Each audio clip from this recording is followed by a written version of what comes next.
guys? Welcome to Fantasy Effect episode 107. We got some rookie ADP for you guys tonight.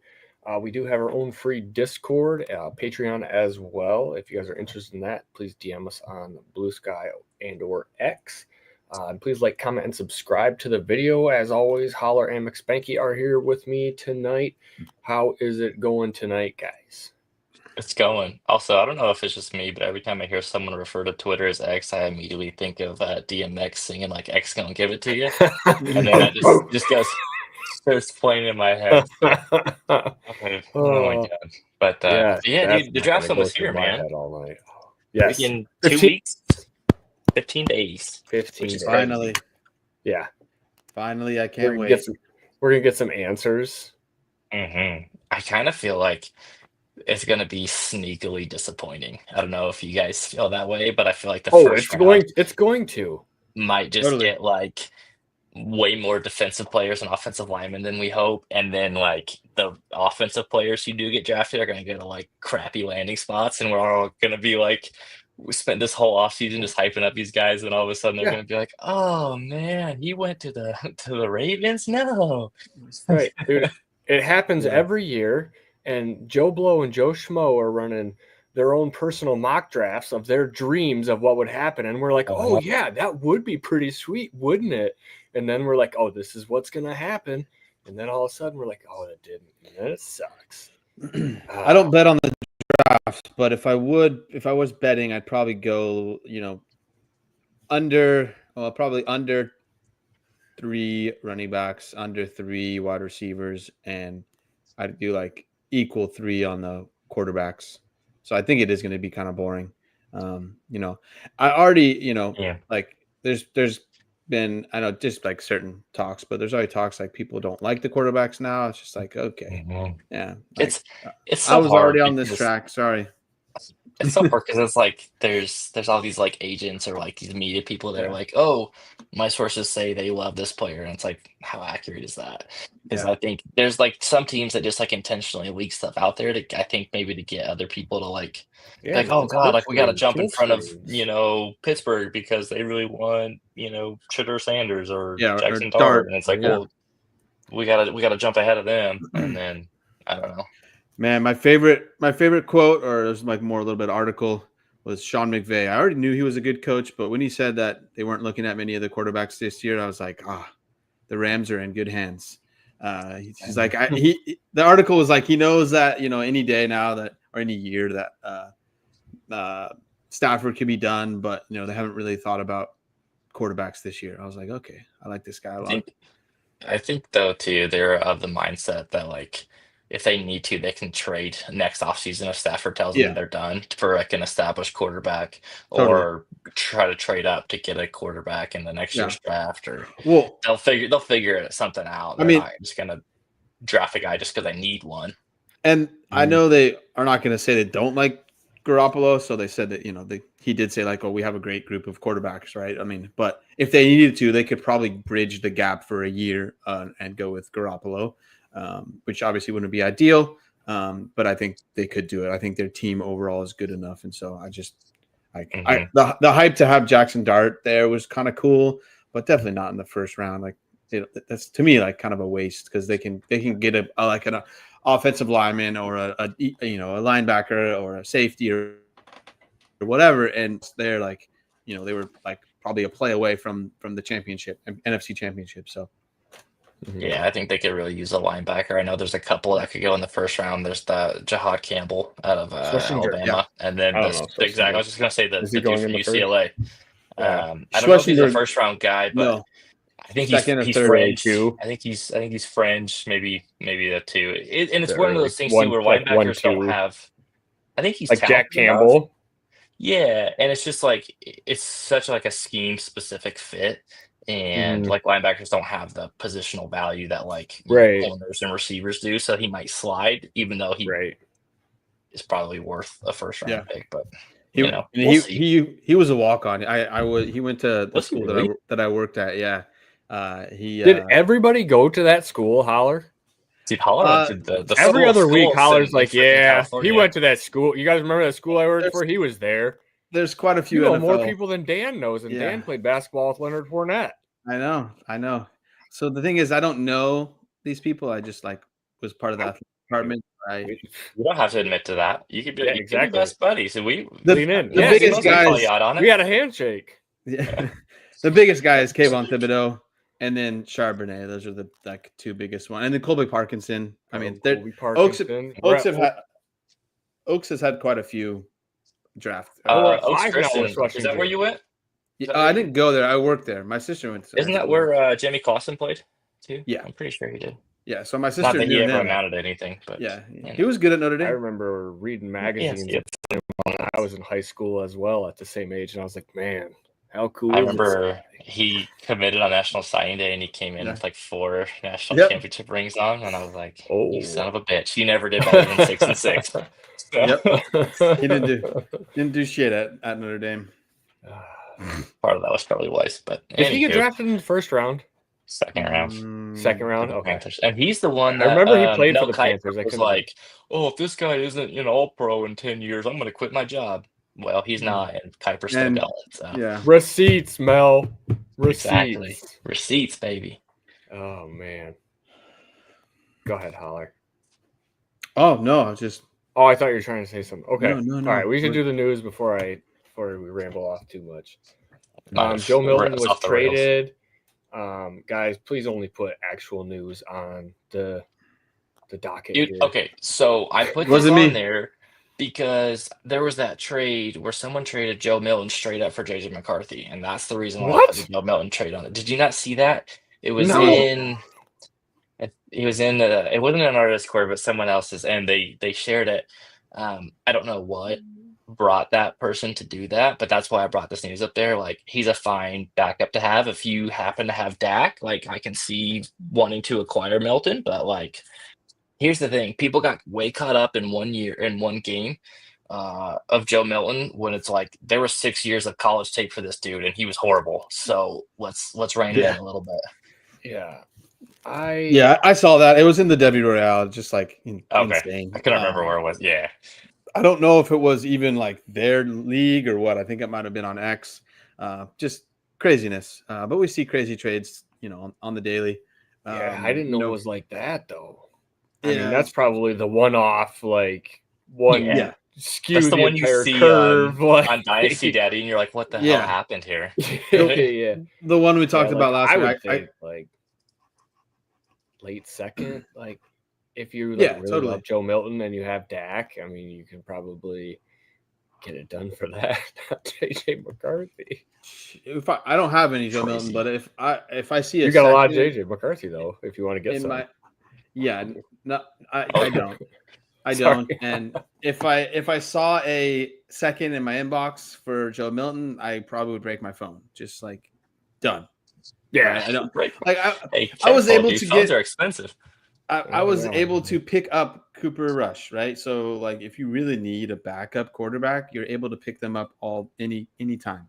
Off waivers. It's not like plug and play. It's not like because he's the starter, he gets to be like Dak Prescott all of a sudden. There's no reason to go out and get Joe Milton. There's just don't do it. Nope, it's a terrible quarterback. Geno Smith got a contract extension. Spanky, exclusively, we want your takes on this. Yeah, so there was some discourse about whether or not it was warranted. The money's not that crazy. It sounds good, but $66.5 million guaranteed. His average per year is $33 million. That's 17th in the league. I think he's better than the 17th quarterback in the NFL, and he's so much better than anything the Raiders have rolled out over the last, I don't know, since Derek Carr left or broke his back probably. Well, but I'm sorry, you missed Derek Carr at this point? Dude, okay. But look how far we've come.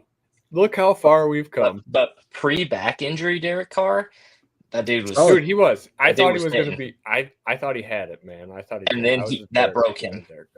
So I'm excited for Geno. I think that's pretty decent quarterback money. The quarterback class this year wasn't my favorite. I don't think they really thought we were going to get anything worthwhile. So. Sign Geno Smith for a couple of years, see if you get into a position where you can draft one in the next couple of years. I think this is a rare, good, smart move from the Raiders leadership team. So Agreed here. I think there was some talk about it, like once he was traded, that they were like going to sign him for an extension. So like when I saw this, I wasn't surprised at all. And like you said, Spanky, that money's not anything crazy for what the QB market is.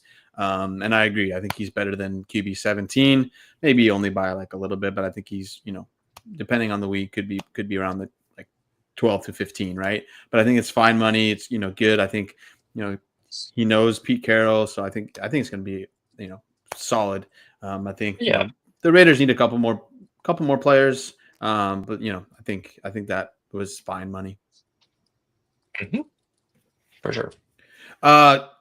Wes asked, "Are we sure Carr was better?" And better, I don't know. What?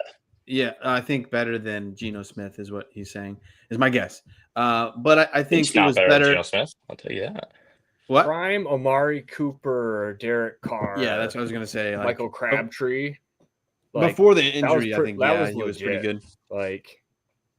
And honestly, the second time Gruden was there, before Ruggs exploded his car, like the offense was really like it was coming around. Like it really looked like it was gonna, there. Like it was going to be a thing, and that and then Gruden got fired, and everything happened. So So, but and then Wes in the chat makes a good point. Like it's way better than paying Kirk Cousins $50 million or even bringing in Aaron Rodgers. So it's like I don't mind Geno Smith. I know we make say things all the time that Geno's ass, but like he's a fine quarterback. He's fine. He's a fine quarterback that if you have him as your third quarterback on a team, you're probably in a really good spot with those quarterbacks. So and even if he's your quarterback too, and you have like other really good spots, like in a startup, you faded quarterback a little bit. He's a guy that I would target. And so I think you probably like if you were trying to go to buy him now, I think he's probably early 2, maybe even a late 1. Really have him before I answer that. Let's see. You probably don't have him there, but I'm just saying if you were to go out and try to buy him right now, I don't think have him in between the 112 and the 201. So in that exactly. So like range. That's what I mean. I think if you have him, you're not going to ship him off unless you're getting something like Right. Oh yeah. That's what I mean. But I'm not going to go out and buy him because I can go out and buy like a Dak Prescott for like a 106, 107. Right. Right. Yeah. That's what I mean. You're probably in a good spot if you have him. Yeah, definitely. I think so as well. Trey McBride gets an extension. He's the highest paid tight end in the NFL history until Sam Laporta gets paid, and then Brock Bowers gets paid. I was just fixing your sentence for you. Don't worry about it. I'm just kidding. Anyway, I don't think Laporta's getting Trey McBride money, but yes, that's fine. I do like this. I do like this contract though. It makes a lot of sense. The whole offense runs through him, and Kyler really only has eyes for him.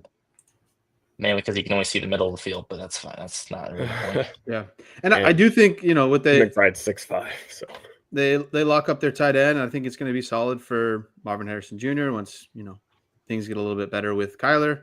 So I like it a lot. He's a really good tight end. He earned the money. Yes, indeed. They say the best game right now. Okay. That's what I was going to say. Like, I'm pretty sure before I even have to look at it, I'm pretty sure he's number 2 for Spanky. And I would agree. I think easily Bowers is the tight end 1, so especially in the startups that I saw this that I was in this offseason. Who's the first tight end off the board every time. He even crept into like 107, 108. So pretty Bowers is one of a kind. You guys ready to get into this rookie draft that we took part in? Let's talk some more rookies. Yeah, let's go. This was a legitimate rookie draft. This is the only league I have that does this. We do the rookie draft before the NFL draft happens. Shout out to Roy. Love it. Thank you, Roy, for running the league. It's a fun concept, but I'm glad it's my only league like this. Oh, yeah, agreed. Because we wind up seeing some swings and some misses. Not to throw you under the bus, Spanky, but like Troy Franklin is the one that like is burned into my mind. The things that happened with him. I think there was mostly mock draft stuff with you, but like I have Troy Franklin in this league because of last year. So. Yeah. Is it? Okay. Yeah. I can't complain. Awesome. I've won the last 2 years, so can't complain. I'm sure I messed up last year's. This is like a shorter, only 3 rounds. So I'm sure I messed up with somebody last year. It's really tough pre NFL draft rookie, like drafting rookies before that, and last year I think I did like, I don't know, upwards of like 5 or 6 startups with rookies in it, and I've only done 1 this year, and so like that was enough. Like it's super super tough. It is very hard. I lean towards the vets on that one because you could just get the value so much better. Yep. And I traded the 106 for the rights to the 113 in that league. So you did. Yes, I did. All right. Look at you. Let's go. Yeah, let's go over the draft. Look at that. doing great stuff here. All right. So at 101, we had Ashton Genty, chalk. Sorry, I just let it go. And then at 102, we had Amarian Hampton. And no shock here, I don't think, with Amarian Hampton. We can probably kind of move on from that. I think it gets a little bit more interesting once we get to 103. There is a point per first down in this league. Is that correct? First down, yeah. Okay, so probably weighing into the decision slightly here. It is Travion Henderson at 103. Would you guys have taken Travion Henderson there at 103? I would not have, and I'll tell you why.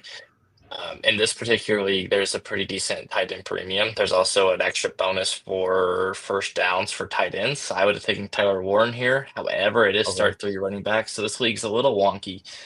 So I don't blame Simey for taking Travion Henderson here. I personally would have went Tyler Warren, but Travion Henderson's a beast, man. So there's no hate there. I think it was a good option. Yeah, so that's same for me. I would have but it would have been between Warren and Henderson, right? And with the 3 running backs, like even if Henderson goes in the middle of the second round or whatever, right? I still feel like you're going to feel pretty good of having him there because I think he's going to get the volume like right away, unless he gets drafted to a crappy situation. I think he's going to get the volume right away, right? So I think he's going to be a starter. And so it's tough. I think when you're doing a draft before the draft actually happens, it's pretty tough, and you're just looking for. Who says it's not, Ren? So I think you're just looking for things like you're trying to mitigate your risk, right? And so, like in my opinion, with the start 3 running back, I don't think you can go wrong with Henderson. All right. Ain't like one of your French girls. Yes. At 104, oh god, it's off the rails. We had Cam Ward, the first quarterback on the board. How did you guys feel about Ward going here at 104? I know we aren't the biggest fans of the quarterbacks in this class, but I was fine with it. I should have looked just to give myself a little more clarity, but like maybe he needed a quarterback there. But again, right, pre-NFL.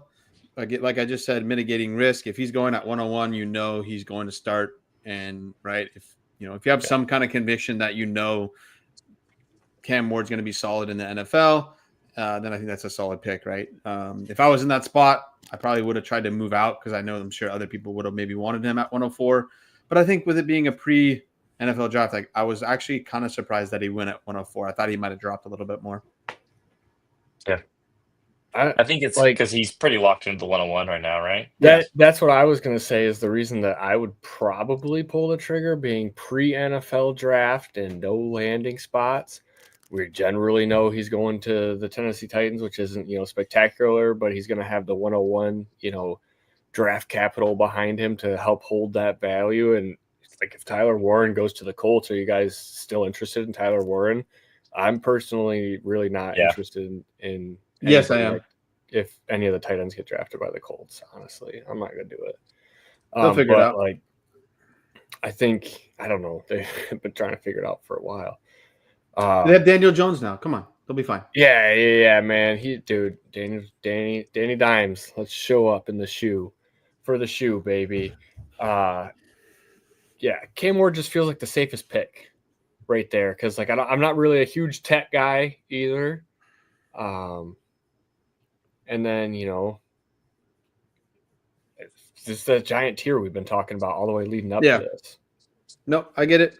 Yeah, I like to poison. I keep saying it, but like that's probably the safest pick right there. Like you just said, he's going 101.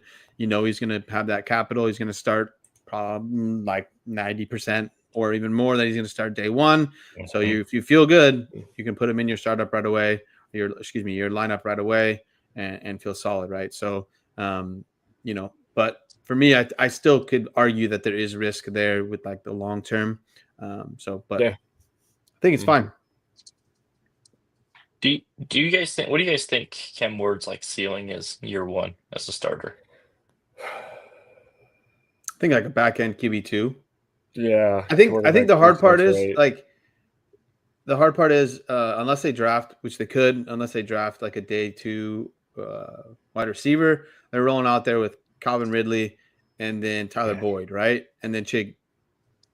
I'm just going to say that because I don't want to butcher his last name. Tony Pollard, right? So Tajay Spears. Tony Pollard, Tajay Spears, right? I mean, I like their head coach. Yeah. He's got a really good offensive mind, but he doesn't have very good like weapons. They got to draft one next in the second round, right? Like, yeah, I would. And even then, I don't know. Like, unless people drop, like I don't feel great about there's plenty of guys that are going to be okay, but I just don't think it's going to level up Cam Ward.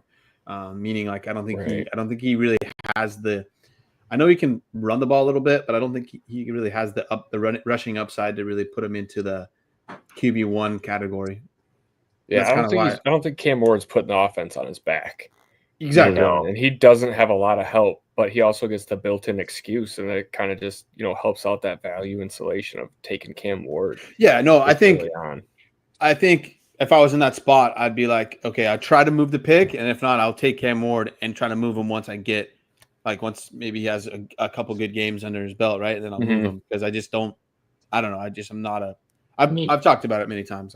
Here's the thing: if you get Ward at like 104, 105, somewhere in that range, like even Bryce Young, who had like an awful first year, the year after you could get like a 108, 109 for him. So like it's not like you're going to lose a ton of value if you take him and he kind of flames out, right? Because there's always going to be someone who kind of believes in it, as long as he shows like even a little bit of like flash, like a little bit of like to show something. I mean, people, dude, like Trey Lance had believers like 3 years, and the dude played like 30 snaps. Yeah. So like, there's always someone that's going to buy into it. Yeah, definitely. Yeah, no, I like this, Wes. He kind of views Cam like Geno. I think that's probably his like. Oh, that's interesting. I don't know if I would say it's his ceiling, but like that's what I like what he's saying there. Like, I think he's talking about New York Jets Geno. Yeah. Well, hopefully Cam Ward doesn't get punched in the jaw by his teammates. Because I was gonna say, like, Geno had solid, wide receivers in Seattle, and then now he's got pretty solid weapons in the Raiders have, a couple good weapons there. Yeah, a handful, couple. Yeah. Brock Bowers counts as 2. Exactly. 3. So we'll give it 3. Bowers gives it 2, and then Jacoby Myers. Jacoby Myers gives you 1. Yeah. Yeah. I give Jacoby half. I like Jacoby. Whoa. I would give him half. I just think he needs somebody else operating. I'll give him somebody else operating. So 106, we had Tet McMillan go. And I really appreciated that because it let me take Colson Loveland at 107. Did we mention Tyler Warren? That was not me. That was not me. I traded. That's the pick I traded away because I was just going to say. I was like, how did I already wind up with Tet? And I don't even want to really have very much Tet at all. Spanky, I was just going to say, like, Ron already hates Tyler Warren. He thinks he's just on the Colts. He just skipped him at 105. He said no. He's tied to Anthony Richardson. Don't want. Yeah. So no, I'm happy with that pick there, 105. Super good. You already talked about the premium in this league. And kind of to your point earlier, Ron, like I'm really not too worried about if Tyler Warren goes to the Colts. So I think he'll be fine. And maybe he's not super good this year, but I think they're going to figure out quarterback they're not going to keep rolling out Anthony Richardson and Daniel Jones every year. So, but like I can't bet on it. And as long as I let like elite Matt Ryan jokes go on, like Matt Ryan was terrible for the Colts. We did a Carson Wentz thing. We did a Phillip Rivers thing. Like this has been going on for longer than the Anthony Richardson situation at this point. It's been going on since Andrew Luck left. They've been trying to fix the quarterback position. And I have zero faith until they prove me wrong. And feel free to prove me wrong. And at that point, I will pay up and give you whatever you want me to pay at that point to get Tyler. I think they are paying decades of karma for having Peyton Manning and followed by Andrew Luck immediately. They no one gets that kind of quarterback luck, right? So they're on there. Yep. However many years of bad luck. Yeah. Yeah. Okay. Now can I do 106? I realized what I did there. At first, I didn't know what you were talking about, Howler, and then I was like, "Oh shit!" So Ted at 106, he's interesting because I feel like initially this offseason everyone was talking about, he's a top 5 pick, he's a top 10 pick. Yeah. Now it seems like he's more consistently in like the late teens, early 20s that he's going to go. I think everyone kind of has a consensus first round grade on him. Are you worried about Tet at all? Like, where do you guys come down on Tet? I feel like I have no doubt he's going to go in the first round of the NFL draft. I almost feel like it might be better if he goes to a better team later, just because he might be able to play opposite like a good wide receiver. Like, let's say he goes to the Chargers at 22, I think they picked, gets to play, next to Wad McConkey and opposite, Johnson, who can't catch. Maybe he'll be a decoy, but right.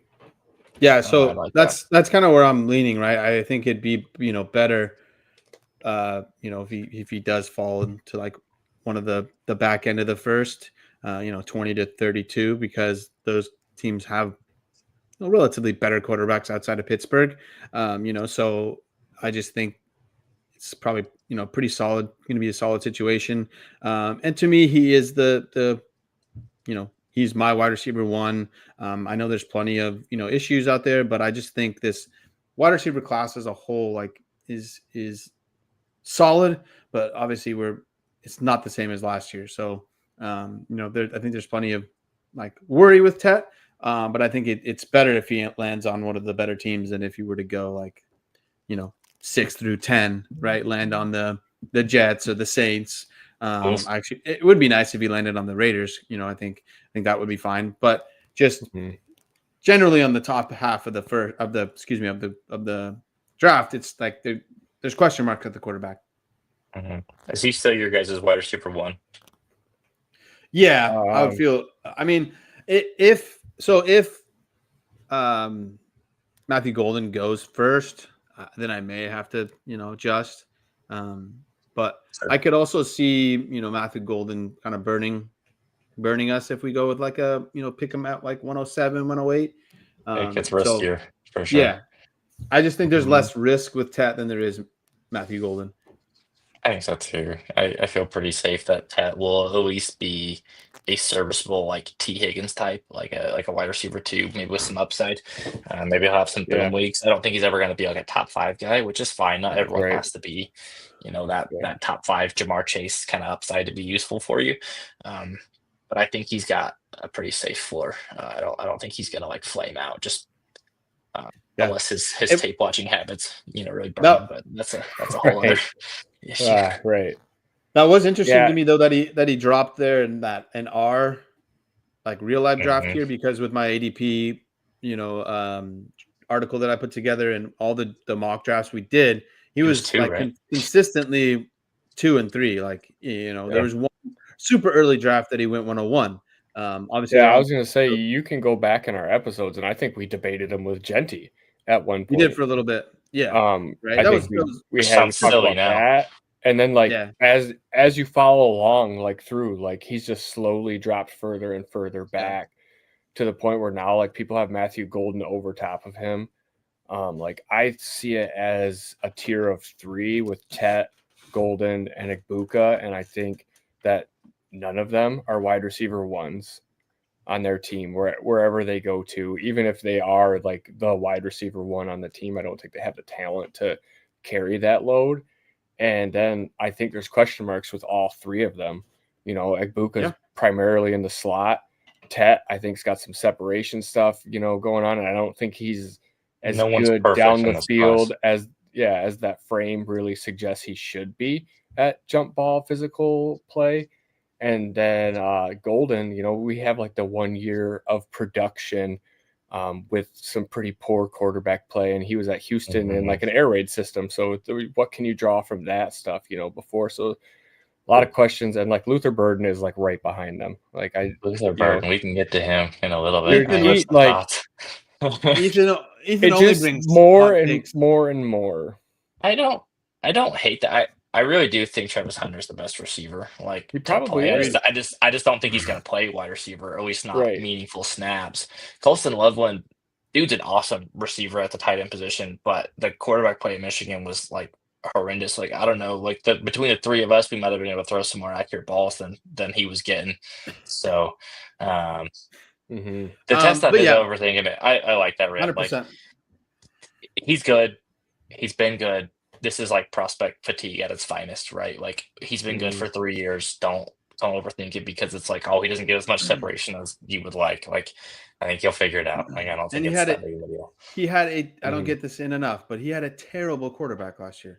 So Noah Fafita sucks. He's so bad. No disrespect, but I definitely agree with Rem here that it's like overthinking it. That's why I feel most confident with, even if Matthew Golden goes ahead of him in the draft, I feel most confident with Tet being my wide receiver one.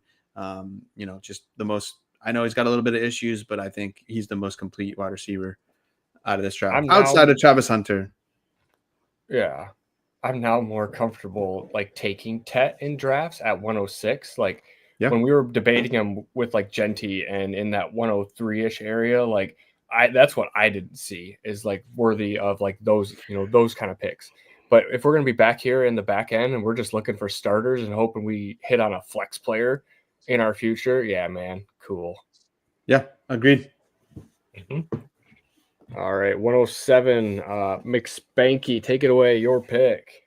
I took Colston Loveland here. This was a smash for me. I know there was some other players in consideration, really, Shedeur Sanders, if you thought he was going to go high enough. I didn't. With the tight end premium, I think Colston Loveland honestly, Loveland, I think is close enough to Tet as Tyler Warren as a prospect, as probably closer than a lot of people necessarily think.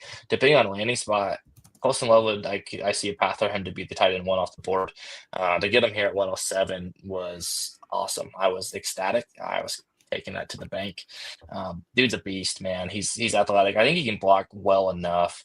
I know he gets a bad rap for lack of blocking, but like, I also don't think if he couldn't block well enough, like he wouldn't have played for Harbaugh when he was there. Like, I don't think that's a real concern. I think they can block him good enough, and I think he can block good enough, like serviceably. I think he tries, and I think he can block good enough. But he's a damn good receiver, and if he goes somewhere where they kind of split him out, like in line, out wide, more like as like a slot receiver, kind of like the Raiders use Brock Bowers. Like, he could be, that would be awesome. He could be a beast. Year one, like if he gets good quarterback play and can kind of be a focal point of the offense, like love Colston Loveland, man. Always giving the dig to Drew Aller. I think what you met, Wes, was Loveland. I mean, because they had no quarterback play whatsoever in Michigan last year. But yeah, I love the Loveland pick there. It would be awesome for him to land in with the Chargers. Like reuniting with Harbaugh. He's got Justin Herbert there. I think that would be awesome. It's like the Blake Corum to the Chargers hype all over again. It's like any Michigan player for the next couple of years is going to be like, can he reunite with Harbaugh? Yeah. This was awesome to see because in my ADP, he was down at 9. So like, I don't really think this was, like a surprise here with the extra premiums here with the tight end. And also like, I think Loveland was kind of overlooked a little bit a few times in a couple of our mocks, which his pulled him down a little bit. on sleeper too is way low. Don't let him fall that low. Especially if you play in a tight end premium league. I don't think their ADP factors that in. So because I had to scroll a little bit, because I think he's down in like the second round range in terms of like ADP. But if you play in any kind of tight end premium, you got to bump him up. Those are rookie numbers. Put him up in the first. He's a good player. Yeah, it was really like it wasn't going to happen, but I was like kind of hoping that people would overlook him. But we've got only fantasy sharks in that league, so it wasn't happening. Yeah, not happening there. Probably not. I need to play in another random league, but I don't want to do it. Anyway, 108, Mr. Shadur Sanders. What do you guys think here? It's just safe at this point. I get some value insulation. I don't know. That's not the word I would use, but sure. I think safe in terms of like, I don't see him getting outside the top 10. In terms of like a real NFL draft, right? Like I think if he's there when the Saints pick, what is it at 9? 9. Yeah, so. I think he's gone. I think he's a Saint. I think that's kind of like his floor. And I think if anyone, like if Cleveland doesn't take him at 2 or the Giants don't take him at 3, somebody might trade up in front of New Orleans to get him. I think he's a good quarterback. I don't think he's ever going to be like super fantasy relevant, but I think he's good enough to play in the NFL. I think he processes defenses quickly. I think he's got a really good release.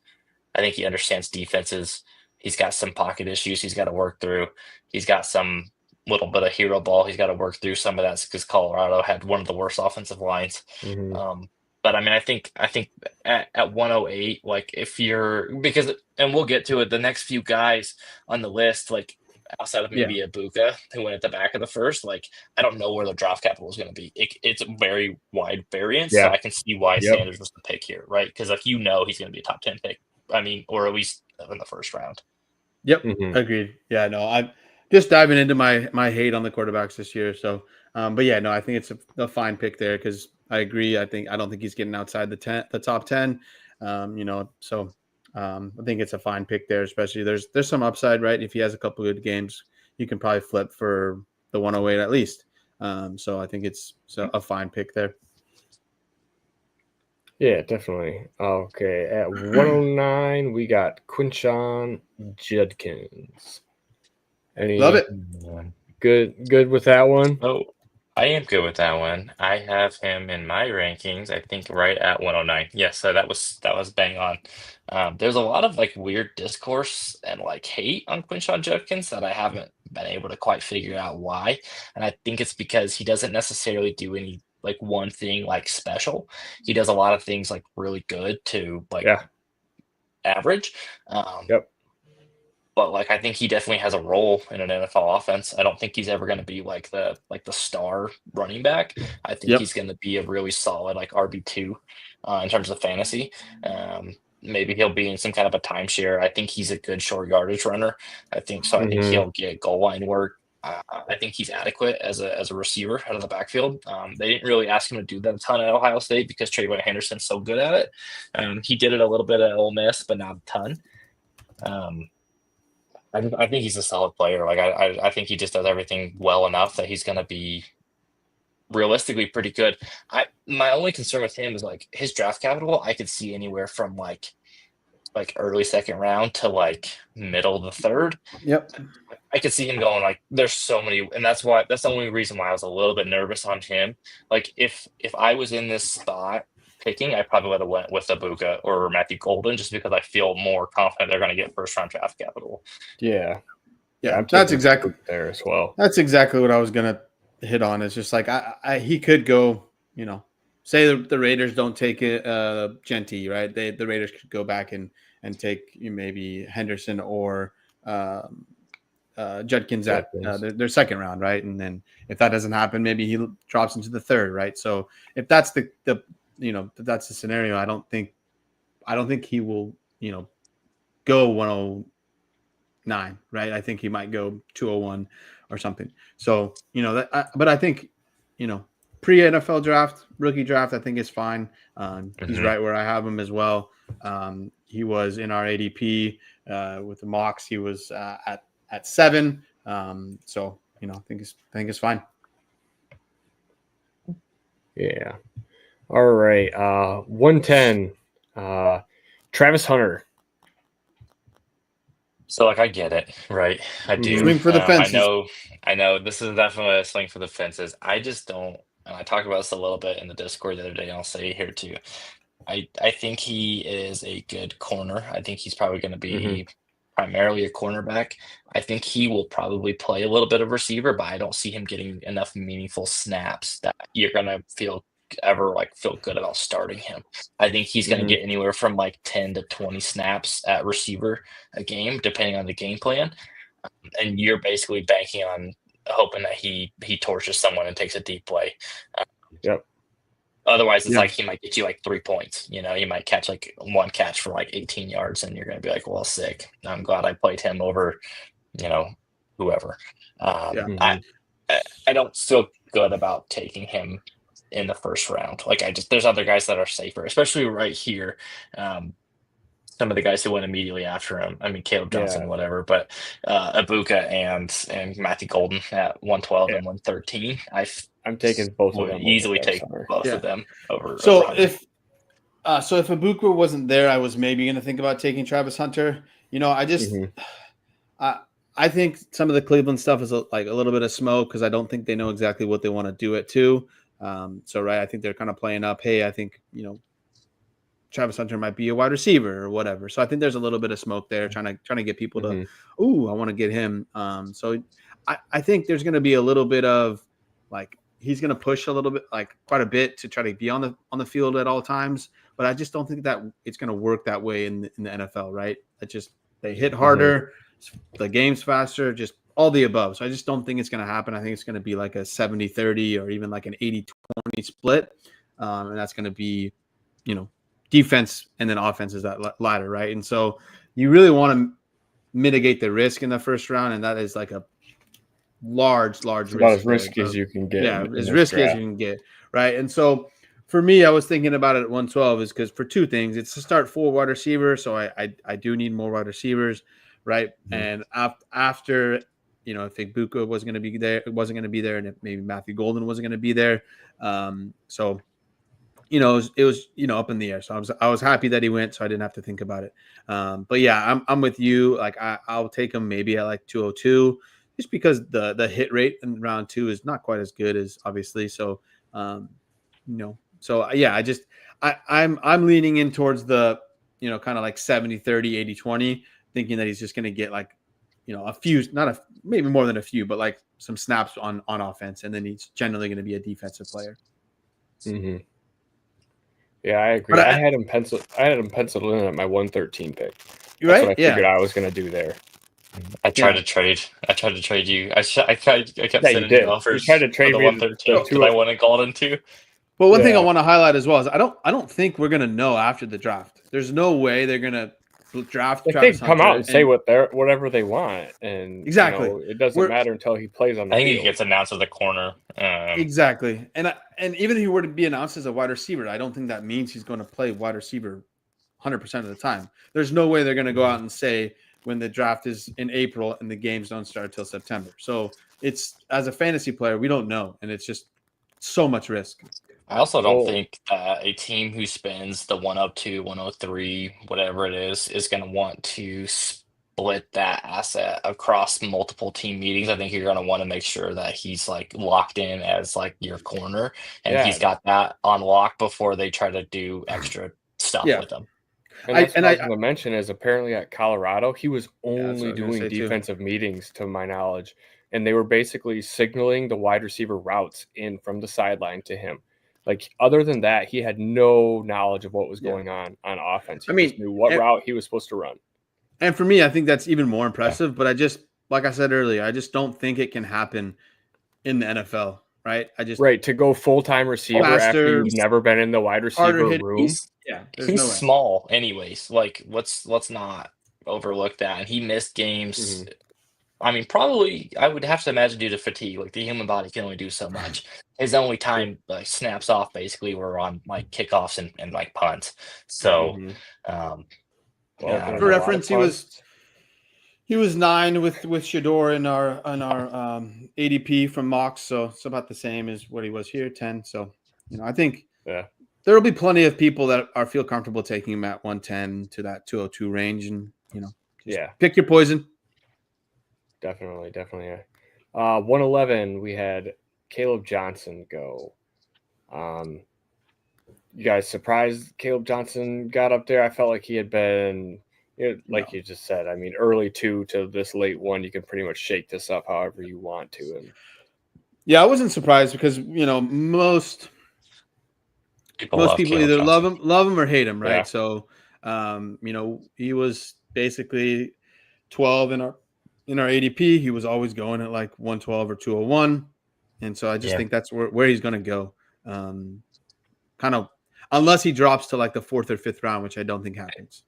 I get the feeling that fantasy people on Twitter like him more than NFL scouts do.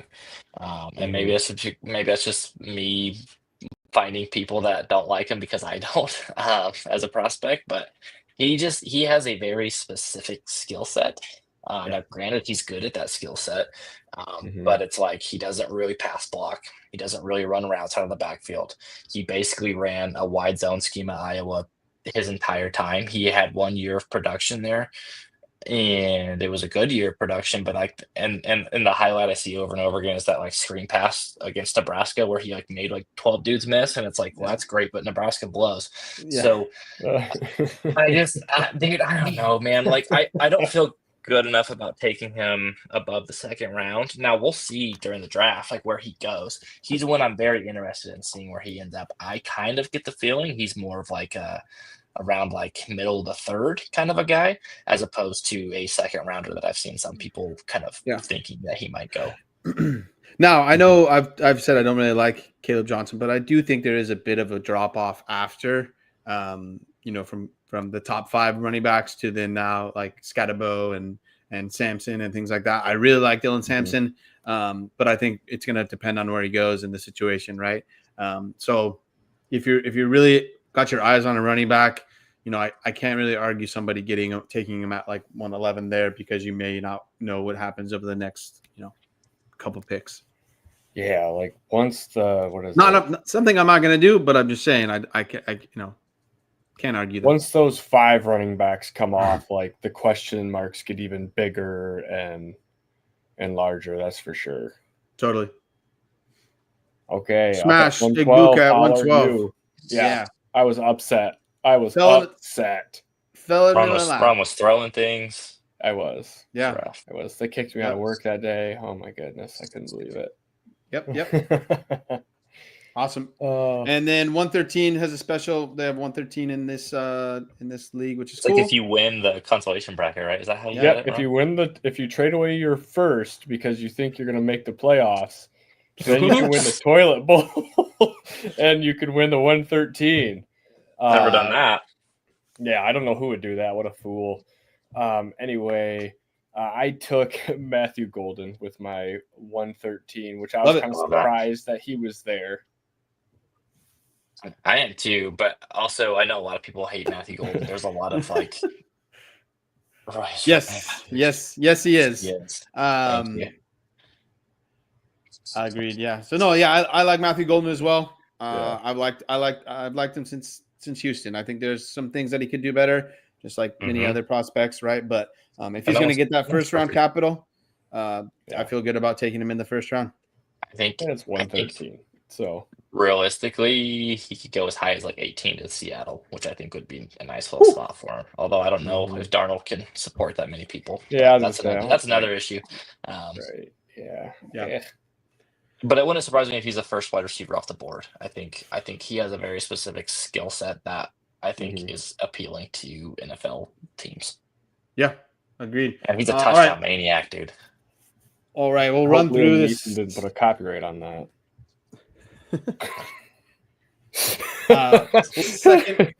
Second round, real quick. Spanky, who outside of your own, what was your favorite pick in round 2? Let's have my own. So I picked Dylan Sampson and Eli Kyle Manor, 207, 208. Looking at it here, I like the Devin Neal pick at 209. Ron, that was one of your picks. I think the Devin Neal hate got a little bit too far because he didn't test well. I think the dude can still play. Jaden Higgins at 204, awesome pick there. I think Jaden Higgins is I think he's going to go top 50 in the NFL draft. I think people are going to love that skill set. He's a big body guy, but he moves a lot more nimble than you would expect for someone that big. He's got some issues, particularly with like his release package, but that's coachable, I think. I will say the one I didn't like, actually there's two I didn't like, and was Jackson Dart at 201. I'm not hometown hero. And I didn't like that because of what they traded to get it. They traded away Xavier Worthy to take that pick to get Jackson Dart, which I didn't love that. And then Luther Burden at 202. I don't believe in Luther Burden at all. I think I think I compared him to Marvin Mims earlier today, which might have been a little harsh. Jeez Louise. But I stand by it. He's a kind of gadgety player. He's explosive. He doesn't run a full route tree. I think he has a very like niche part of an offense, and I don't think he's going to be used like heavy enough to be like relied upon on your fantasy teams. But I think he might have some splash plays. He's a great athlete. Like, don't get me wrong. Like, after the catch, man, he's pretty sweet. And could he develop into something more? Yeah, absolutely. I just right now I don't feel great about it. Like, I would rather take other guys. I feel like they'll safer with him. And I think he's got to land in like a really good situation, and where he's trending, I think he could go early second, which is not a great situation. So yeah, I'm kind of leaning towards out on Burden. I don't think I'll drop him lower than my fourth wide receiver, but I think behind him Higgins, Jalen Noel, Trey Harris I like, but there is a little bit of question marks with him. A.O. Maynor I like a lot as well. So yeah, I think I'll pass on Burden. My favorite pick here, if you read my ADP article, one of my favorite running backs this round is Sampson. So I knew I couldn't get him. I didn't have a second round pick. So yeah, I really like Dylan Sampson. Super fast. He does things really, really well. But again, I think it really is going to depend where he lands. He's a little bit of a smaller running back, but Devon A. Chan can do it, and he can do it. Sampson's got some weird, like that offense from Tennessee is just funky, right? They spread everyone out like outside the hashes, and so like you kind of take away some of the inside, like kind of the outside defenders coming down by the line of scrimmage, which helps running backs. I think he'll be fine though. Yeah. I know there's some concern because like Jalen Wright played in that same offense and he really didn't do anything year one, so there might be some development work there. But I think he has the talent. Like, I think he's a good runner. I think he'll figure it out. I think a little bit with the Jalen Wright is like Devon A. Chan's there, right? So I think Jalen Wright's got a crossover a little bit with A. Chan. So that's a little bit. But I think I'm going to watch closely where Sampson goes.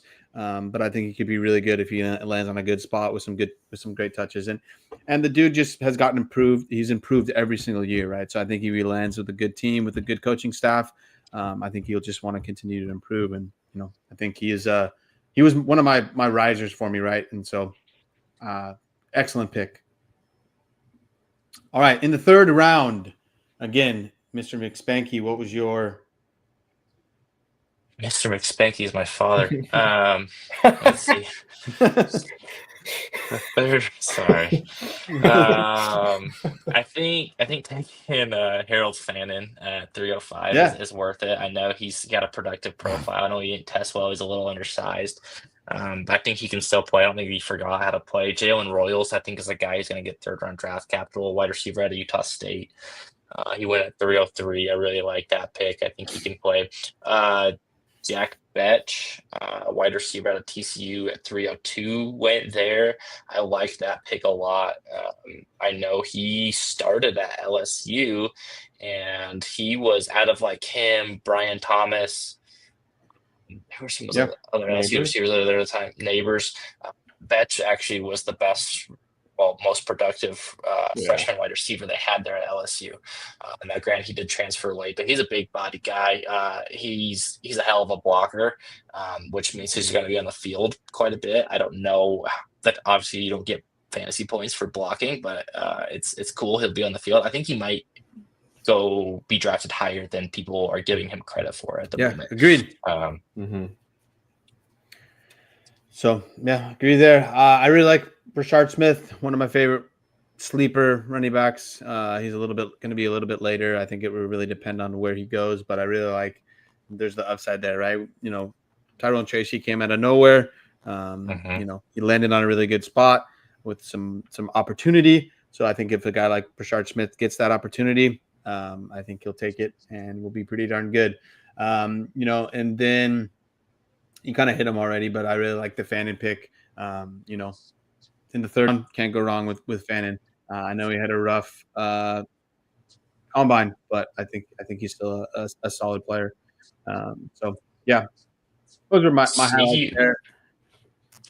A sneaky one too is Damian Martinez, running back out of Miami. I think the fantasy community has been a little bit down on him, but the NFL scouts and those kind of media people, man, they like him.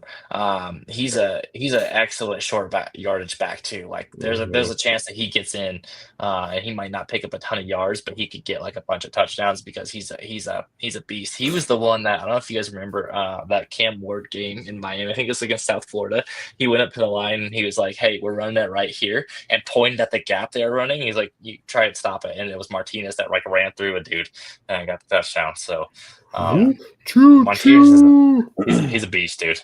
I can't remember if it was like talk or if it was an actual mock, but Damian Martinez was either talked or mocked to Dallas. I think that would be a nice spot, right? I think he would, gobble up the red zone targets, red zone, runs, get you a lot of touchdowns. So I think he could rise in the draft. If he does land with Dallas or something. Definitely. Yeah. Definitely. Okay. Holler slaved away on an article for you guys. Everybody should read it if you have not read it yet. I think the link to it is out on Twitter. Yes, we do have a Substack now too. Let's go. And yeah, Twitter, Blue Sky, you can find the article as well. If you join the Discord, you can find the article. But Holler kind of gives the people some idea of what they're going to get into. Yeah, so we did 10 mock drafts since December to the end of March, and I put all that data together. And honestly, after looking at it, it was quite chalky. I was trying to put an article together about guys that, rose, fell, and it was kind of tough. Like it was very, very chalky. Like in our Discord, we have, a pretty good group that does their own research and things like that. So, and then also we put out rankings pretty early this year, so it was kind of creating itself. But it was a lot of fun to do. So take a look at it. If you have any rookie drafts happening before the NFL draft, I think this is a good place to start. And then use the other people that put out rankings. I kind of wanted to outside of rankings, I just wanted to use kind of our own mocks to kind of figure out where those guys go. These are not our rankings. So if you see something out of the ordinary, like a Jalen Milroe at 23, that is not our rankings. We do not have him at the 23rd best player in 2025. Just want to put that out there. So yeah, it's just another way to look at it. One thing on the Milroe thing is that like he's really high on Sleeper's default ADP. So if anyone ever timed out during a mock draft, he was usually the pick, which kind of skewed the data. But it is what it is. But yeah, no, that was what my favorite thing about it is like there was just like like Jaden Higgins was at 22, which is kind of a little bit lower. But a lot of it was at the end of the day, it was pretty chalky, right? So I thought that was kind of pretty cool to see. So yeah, take a look at it. Check it out. It's free.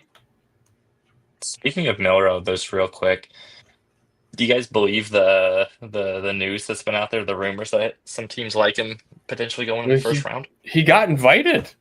They invited him to Wisconsin. So I mean, that means he at least has a shot, right? That's what I'm wondering. That's why I'm asking you guys. I don't know. Yeah, he has a better shot than me. We'll say that. Maybe. Yeah, that's true. Chance. Yeah. Maybe. But yeah, I mean, from the Canton flag football is out there, man. So.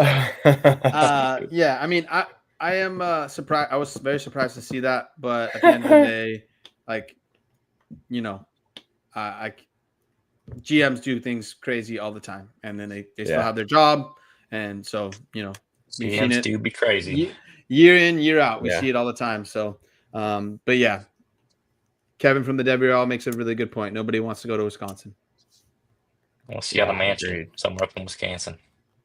Nope, true. Still wouldn't go. That's a T-Pain reference. If anyone picked that up, I would. Nope. I know you two didn't, because like I saw the glazed look in your eyes. Like, what the hell is I got it. I got it. Kind of climbing over my head a little bit. Okay. Well, do you guys have anything else for the people tonight? No, just really excited for the draft. Join our Discord. Also, if you want to join the Patreon, you can come hang out with us on draft night. We're gonna watch it together live. I'm gonna put together some live rankings as the picks come in, which will be super fun.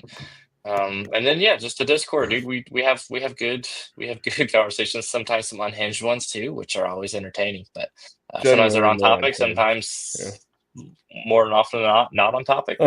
It's good times. So come hang out with us. Let's go. All righty. Peace out. Peace.